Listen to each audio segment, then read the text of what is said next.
Sometimes the people you trust the most don't just leave you, they erase you. My name is Elena Carter, and on the day I thought I was coming home to a celebration, I discovered my entire life had been stolen from me. The bus hissed to a stop at the corner of Oak Ridge Lane, the same street I had grown up on in Portland, Oregon.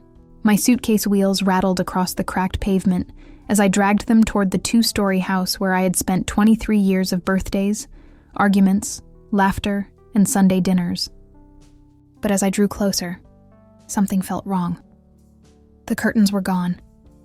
The flower beds my mother used to fuss over were nothing but patches of dead weeds. The grass was brittle, yellow, forgotten. My heart thudded harder with every step until I finally saw it.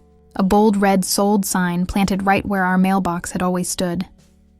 For a moment, I couldn't breathe. I stumbled up the driveway, praying it was some kind of mistake, that maybe my parents had moved temporarily. That's when I saw them, cardboard boxes stacked haphazardly on the porch. My boxes, labeled in my father's unmistakable handwriting, Elena's clothes, Elena's books, Elena's room. My throat tightened as I ripped one open, pages of old notebooks spilling out onto the concrete. Memories reduced to trash. That's when I noticed something taped to the door frame, a piece of paper, fluttering in the wind. I yanked it off, hands trembling. In blocky black ink were the words that would change everything. Don't look for us. It's safer this way. Dad, just one line. After 23 years, that was all my father had to say to me. I pulled out my phone, desperate for answers, and dialed his number. Straight to voicemail. My chest tightened as I tried my mother's phone instead. This time she picked up. "Elena, what is it?" She snapped, her voice sharp, impatient, like I was nothing more than an interruption. I swallowed hard, my voice breaking. "Mom, what's going on? I'm standing outside the house. Everything's gone. Where are you?" The FBI agent's visit should have given me answers, but instead it carved deeper holes into my life. I walked around in a fog, every word he said echoing in my skull. My parents weren't missing. They were criminals. My name was tied to their accounts. I was either a scapegoat or a pawn, and the worst part was I didn't know which. At night, I couldn't sleep. The hum of the refrigerator sounded like whispers, the creak of the pipes like footsteps. Sometimes I thought I saw faces in the window, shadows in the hallway. Nadia tried to comfort me, but her words slipped off like water on glass. She didn't understand what it meant to realize your whole childhood was a lie. One evening, I decided to clear my head. I went for a walk along the quiet streets near the edge of town. The air was sharp, the sky a blanket of stars. For a few minutes, I almost felt normal, until I noticed him. A man in a hooded jacket walking on the opposite sidewalk. Not unusual on its own, but when I turned down another street, he did too. My pace quickened. So did his. My lungs squeezed tight. I ducked into a gas station, pretending to browse the shelves. Through the window, I saw him waiting, pretending to check his phone. I stayed in that store for nearly half an hour, my heart racing. When I finally left, he was gone. But that night, taped to Nadia's front door, I found another envelope. This one wasn't in my parents' handwriting. The letters were blocky, mechanical, like someone had tried too hard to disguise them. Inside, 4 words. "We are watching you." My stomach turned. I showed it to Nadia, who begged me to call the FBI agent, but something in me resisted. A part of me didn't trust him either. He had shown up too easily, known too much, and every time I replayed his words, I wondered, was he protecting me or just circling me like a vulture? Still, curiosity gnawed at me, so I called him. He answered on the second ring, his tone flat. "I told you they'd reach out." "What did they say?" I described the note. He was quiet for a beat too long. "Then it's them. Don't meet them. They'll twist everything. They'll make you doubt what's real." But the doubt was already there, and it was growing louder every day. The following weekend, I took Nadia's laptop when she wasn't looking and dug into the files the agent had left me. They were dense, endless strings of numbers and names, but one thing leapt out. Recurring wire transfers to an account under a fake company name. Transfers that didn't stop when my parents vanished. Someone else was still moving money, which meant the story the agent told me wasn't the whole truth. If my parents were really gone, Then who was keeping the machine alive? The next morning, I decided to find out. I traced the address linked to one of the shell companies. It led to a half-abandoned office building on the outskirts of town. Nadia begged me not to go, but I couldn't let it go. I had to see for myself. The building was quiet, its parking lot cracked and empty.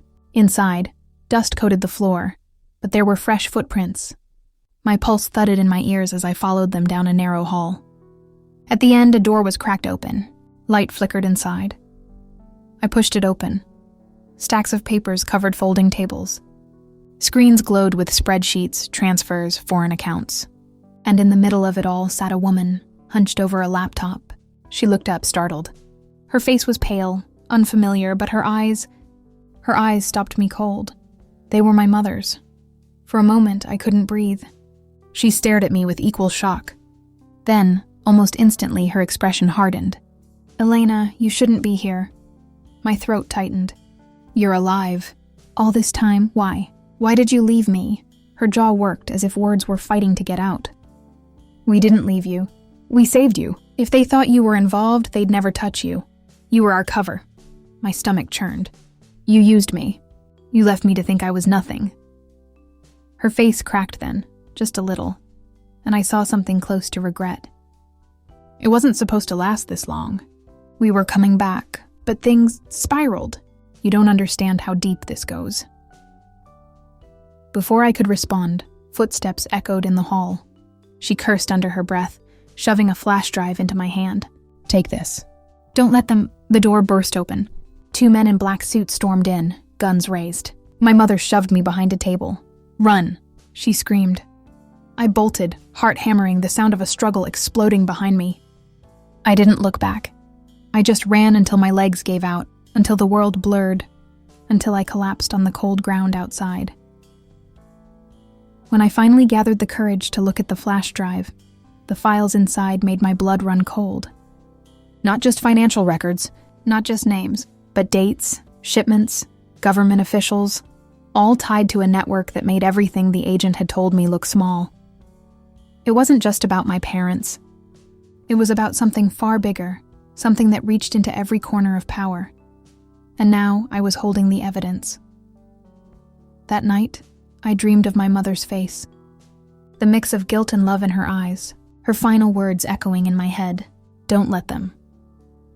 When I woke, I knew one thing. I couldn't trust the FBI. I couldn't trust my parents. And I couldn't trust whoever was chasing me. But maybe, just maybe, I could trust myself. When I first saw my father's face in that photo, the world around me seemed to tilt sideways. It didn't make sense. He wasn't supposed to be here. The note taped to the door had been final, cold, like a goodbye carved in stone.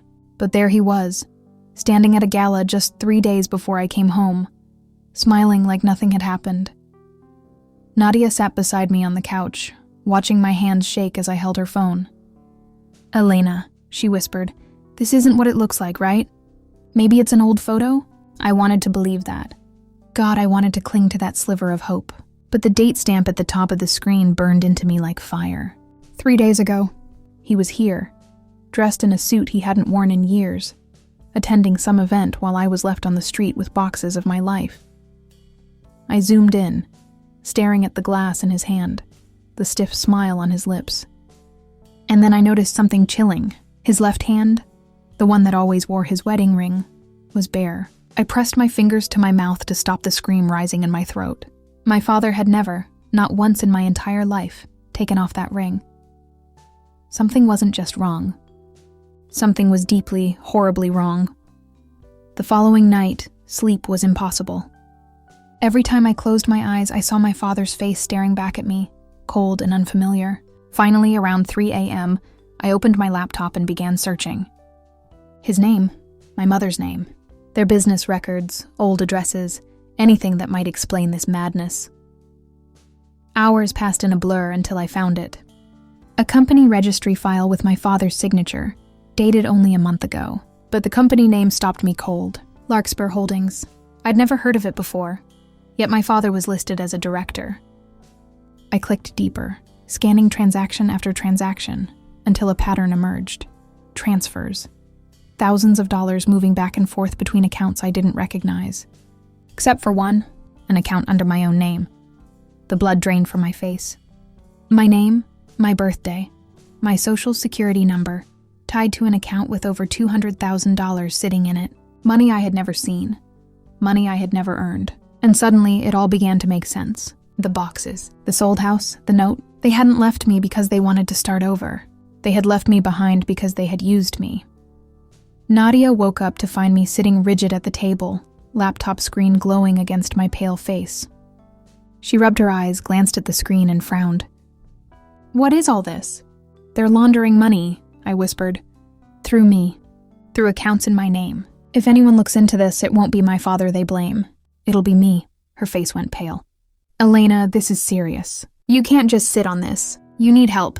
But who could I turn to? The police? If I walked in with this evidence, would they believe me? Or would they see a young woman with a bank account full of dirty money and decide I was the criminal?" My parents had vanished. I had no proof they were even alive, aside from that single photo. I was trapped in a web I didn't weave, a pawn in a game I didn't understand.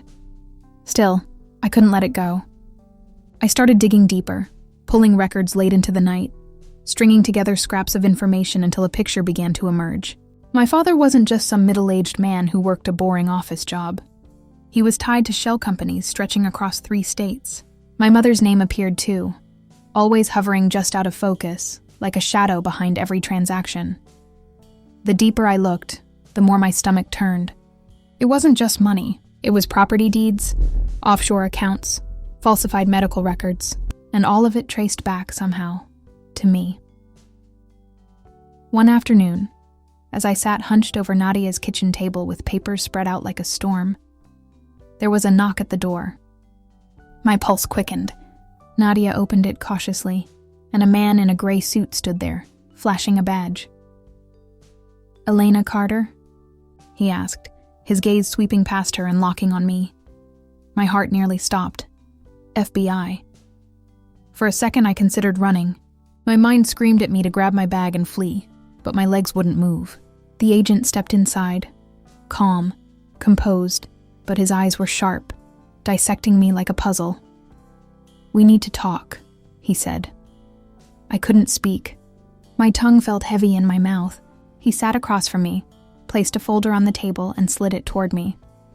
Inside were photographs, not of me but of my parents, walking into banks, signing papers, smiling at dinners with men I didn't recognize. "You know who they are?" he asked. I forced myself to nod. "They've been on our radar for years. Fraud, embezzlement, corporate theft. But lately their activity has escalated. And now," he pulled out another photo. This one froze my blood solid. It was me. A surveillance photo of me walking into a grocery store 2 weeks earlier. "They've made it look like you're involved." I felt the room spinning, nausea rising in my throat. "I didn't do anything," I whispered. "I believe you," the agent said quietly. "But belief won't hold up in court. Evidence will, and right now every piece of evidence points to you." The words struck like a blade. Everything I had worked for, every sacrifice I had made, was crumbling. My parents hadn't just abandoned me. They had weaponized me. I was the perfect scapegoat. The agent leaned closer. "If you want to clear your name, you're going to have to help us. Think carefully. Where would they go? Who would they trust? Because make no mistake, Elena, they're not running forever. They will come back. And when they do, it'll be you they look for." That night, I lay awake staring at the ceiling, his words echoing in my mind. They will come back, and when they do, I'll be the one they hunt. But something inside me shifted. For weeks I had been stumbling, lost, drowning in betrayal and confusion. Now I felt something sharper, stronger. If my parents thought I was just a pawn, they were wrong. I wasn't going to sit here and wait to be destroyed. I was going to fight back. The days after the agent's visit felt like living in the shadow of a storm. Every sound outside Nadia's apartment made me jump. Every stranger on the street felt like they were watching me. The folder he left sat on the table, daring me to open it again, to stare into the faces of the people who had ruined my life. My parents weren't fugitives in the way I'd first imagined. They weren't scared, helpless, on the run. They were professionals, calculated, cold. They had been doing this for years. but the FBI agent's warning clung to me like a second skin. They will come back, and when they do, they'll come for you. One night, I was walking back from a late shift at the coffee shop, the air heavy with drizzle, when I felt it. That prickling at the back of my neck. Someone was behind me. I quickened my pace, the sound of footsteps echoing mine. My breath hitched as I turned the corner, heart pounding, and slipped into an alley that cut toward Nadia's building. I pressed my back against the brick wall, straining to hear. The footsteps slowed, then stopped. Silence. I waited, holding my breath until my lungs ached, before daring to peek around the corner. No one, just a dark street and the rain-slick pavement. But when I reached Nadia's building, there it was. A small envelope taped to the door. My name scrawled across it in handwriting I knew better than my own. My hands shook as I tore it open. Inside was a single note. Elena, don't trust them. Meet us tomorrow night. Dock 14, midnight. No signature. None needed. My chest constricted. Them. Did they mean the FBI? Was this really from my parents? Or was it bait? A trap set by someone who wanted me to walk blindly into the dark? I showed the note to Nadia, her eyes widening in horror. You can't go, she said firmly. It's insane. What if they just grab you? What if it's not even them? But as I stared at the words, a strange determination filled me. For weeks I had been waiting, reacting, drowning in confusion. Now for the first time they were reaching out to me. Maybe I could finally get answers. Maybe I could finally take control. The next night I went alone. The docks were silent, the water black and restless under the moonlight. Every creak of the wooden planks made my nerves jump. Dock 14 stretched out ahead of me, empty but for the shadow of a figure standing near the edge. Dad? My voice cracked as it left me. The figure turned. It was him, thinner, older, but unmistakable, my father.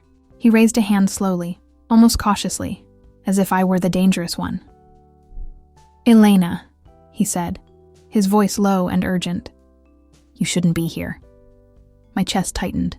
Then why ask me to come? He glanced over his shoulder, scanning the darkness. We didn't mean for you to get caught up in this. It's bigger than you can imagine. They're watching us. All of us. Who? I demanded. The FBI? Because they came to see me. They showed me everything. All the accounts in my name. You used me, Dad. You made me the scapegoat. His face twisted, half guilt, half frustration. You don't understand. We had no choice.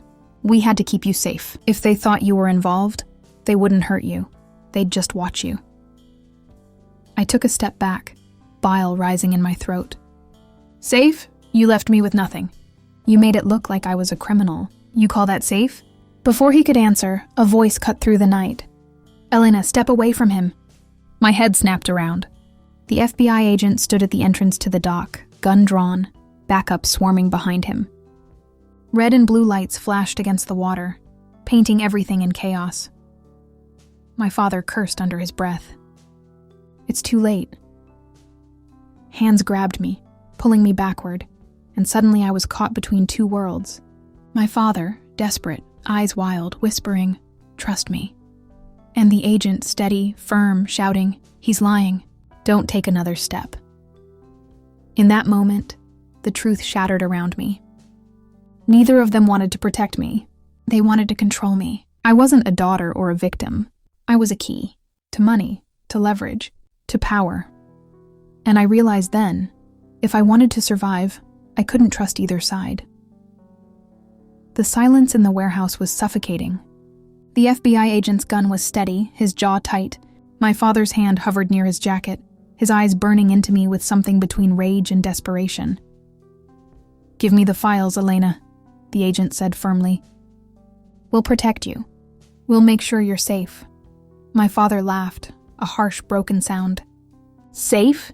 You think these people care about her? She's just a pawn to you, isn't she? You'll use her to bring me down, then discard her the same way we did." His words cut deeper than I wanted to admit.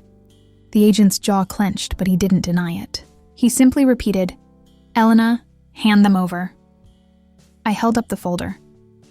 "You both want this. But here's the thing. You don't get to decide anymore. I do. For the first time, they both looked at me, really looked, as if realizing I wasn't the naive daughter or the frightened witness anymore. I was the one holding all the cards. "You'll never survive this alone," my father sneered. "You don't understand the people we've crossed." "Maybe not," I said, my voice steady. "But I understand one thing. I'm done being disposable. By you, by them, by anyone." Before either of them could react, I dropped the folder onto the dusty floor and pulled out my phone. With one press, I activated the upload. A progress bar blinked across the screen as encrypted files shot out to every major news outlet, watchdog group, and federal office I had queued. My father's face drained of color. "What did you do?" The agent swore under his breath, lunging toward me, but it was too late.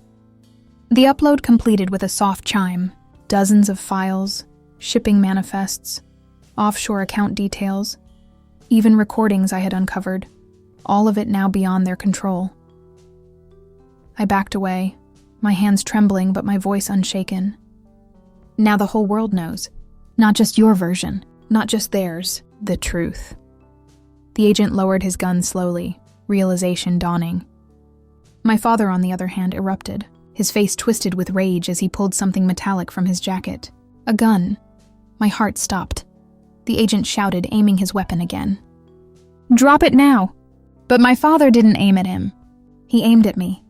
Time fractured into shards. My breath caught. My pulse roared in my ears. For a moment, I saw everything. My childhood room, the sticky note on the door, the long nights on Nadia's couch, the files glowing on my laptop. All of it had led here. And in that heartbeat, I realized he wasn't trying to stop me. He was trying to erase me. If I didn't exist, the story wouldn't either. The gunshot split the air. I flinched, bracing for the pain. But it never came. My father staggered backward, his own weapon clattering to the floor. A dark stain spread across his shoulder where the agent's bullet had struck. He crumpled against the wall, cursing, blood dripping onto the concrete. The agent kept his gun trained on him, chest heaving. "You were about to kill your own daughter." My father's lips curled, even through the pain. She was never on my side. Those words should have shattered me. Instead, they steeled me. I turned away from him, meeting the agent's sharp gaze. "Arrest him. Do whatever you want. But understand this. If you try to bury the truth I just released, I'll burn everything you have left. I know enough now to bring down every single person tied to this mess. You think my father taught me nothing? He taught me to survive." The agent studied me for a long moment, then slowly holstered his gun. "You're playing a dangerous game, Elena." "I'm not playing," I said quietly. "I'm winning." By the time dawn broke over the river, the warehouse was swarming with uniforms, medics hauling my father away in cuffs, evidence teams combing the shadows. I stood outside, watching the sun bleed into the horizon. For the first time in months, I didn't feel abandoned. I felt free. Nadia found me later that morning, breathless and wide-eyed after seeing the news.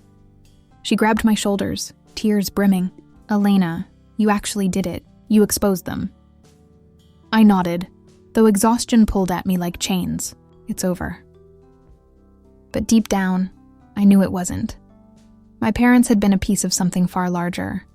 There were still names in those files I hadn't even begun to chase. And those people, they would come looking. Yet for the first time, that didn't scare me. It fueled me, because I wasn't the girl left on the driveway anymore.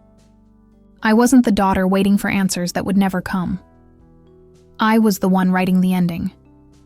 And maybe, just maybe, the beginning of something bigger. The news spread faster than fire in dry grass.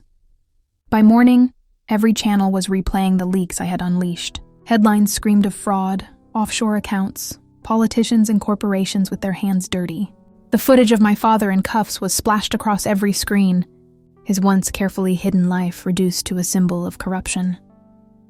I sat on Nadia's couch, the same one I had collapsed on weeks earlier, staring at the TV in silence.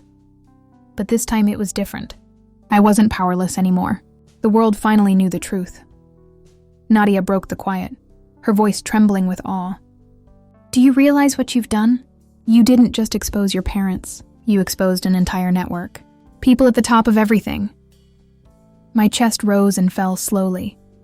"Yeah, and they won't forgive me for it." She frowned, sitting beside me.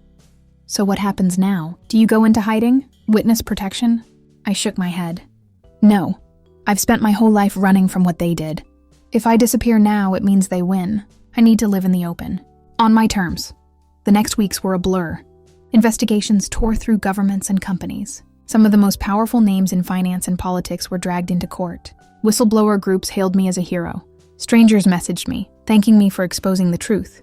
And yet, beneath the surface, I felt the undercurrent of danger, the kind that didn't make headlines. Because people like the ones I exposed don't just vanish. They strike back. One night, as I left a late interview at a news station, I noticed the same thing I had felt weeks earlier, that prickle at the back of my neck. Someone watching, a black SUV idled across the street, windows tinted, engine humming. For a moment, fear surged in me, threatening to drown the fragile peace I had built. But then another feeling took over. Resolve. I walked straight across the street, my boots hitting the pavement hard, and stood in front of the SUV. The window rolled down slowly, revealing a man in a dark suit, expression unreadable. "Elena Torres," he said evenly. "You've made powerful enemies." "Then they should have thought about that before leaving a kid behind," I snapped. He studied me for a long moment before smirking faintly. "You're braver than your parents ever were. Maybe smarter too. We'll be watching you." And then the SUV rolled away, leaving me in the glow of the streetlight. For the first time, I didn't feel hunted. I felt respected. The next morning, my father's trial began. Cameras flashed, protesters screamed, reporters shoved microphones in every direction. I sat in the gallery unseen as he shuffled in wearing shackles. When his eyes met mine, for a fleeting second, I saw something I never expected. Not rage, not disdain, but a flicker of regret. He mouthed one word: "Sorry."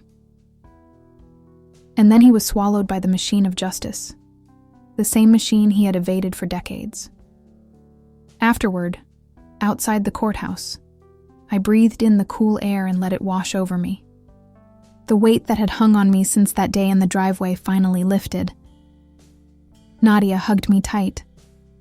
"It's over, Elena. Really over." I nodded, smiling for the first time in what felt like years. "Yeah, but it's also just the beginning." Weeks later, I returned to the house I had grown up in. The paint was peeling, the grass overgrown, the windows clouded with dust. It felt like a relic of another life, one I had finally left behind. I taped one last note to the front door, the same way I had as a child. Only this time, it read, "I forgive you, but I'm free now." I turned and walked away without looking back. The future stretched wide ahead of me. College applications maybe, advocacy work definitely. People wanted me on panels, on documentaries, in organizations that fought corruption. I wasn't just surviving anymore. I was building something. For the first time, I felt whole. Not because my parents had returned, not because the FBI had protected me, but because I had chosen my own path. And though the world still whispered my name, some with admiration and some with anger, I knew one thing for certain. This was my story now, and it would have a happy ending, because I was the one writing it.